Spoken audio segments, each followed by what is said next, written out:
Well, hi, this is my starter, and in February it will be 20 years old.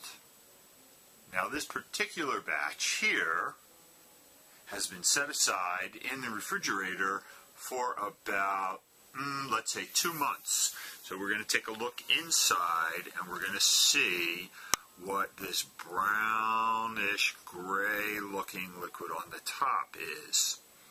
Now that is alcohol.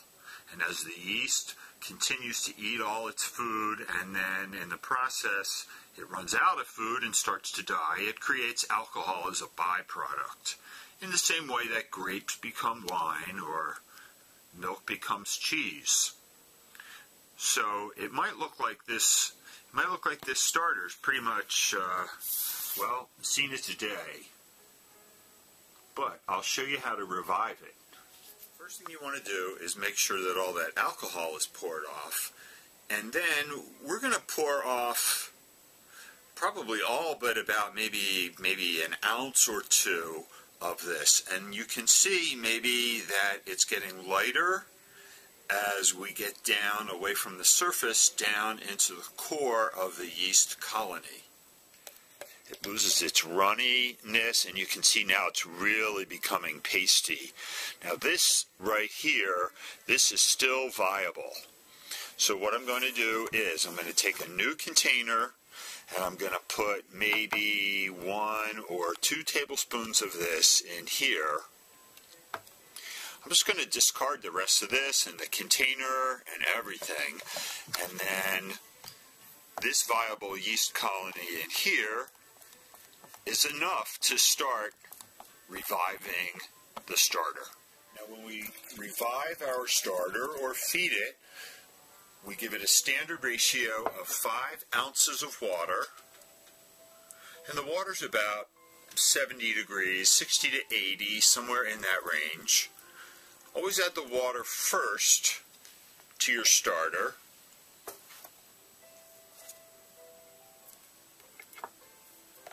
Always add the water first to your starter. That way you can thin it out before we add any flour to it. We'll avoid lumps that way. For the flour, we always use red flour when possible.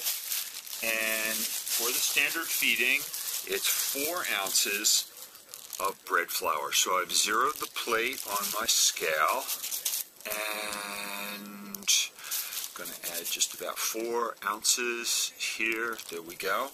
And once the starter has been thinned out with the water, then we can add our flour all at once. And all we've got to do is blend this through so that there are no lumps.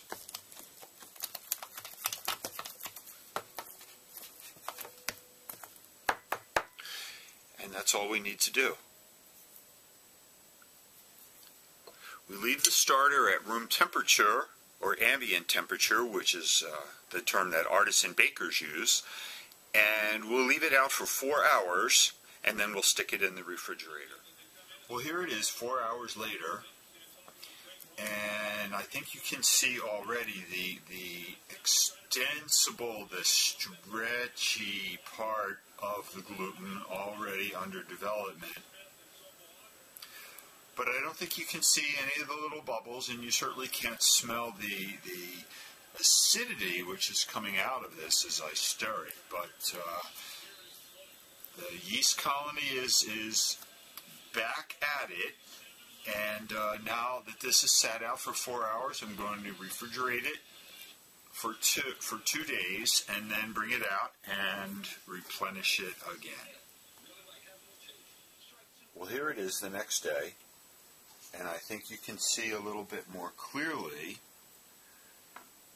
the bubbles, the little carbon dioxide bubbles on the surface, and you can see that the starter itself still has that kind of stretchy, extendable sort of structure to it, and holds together.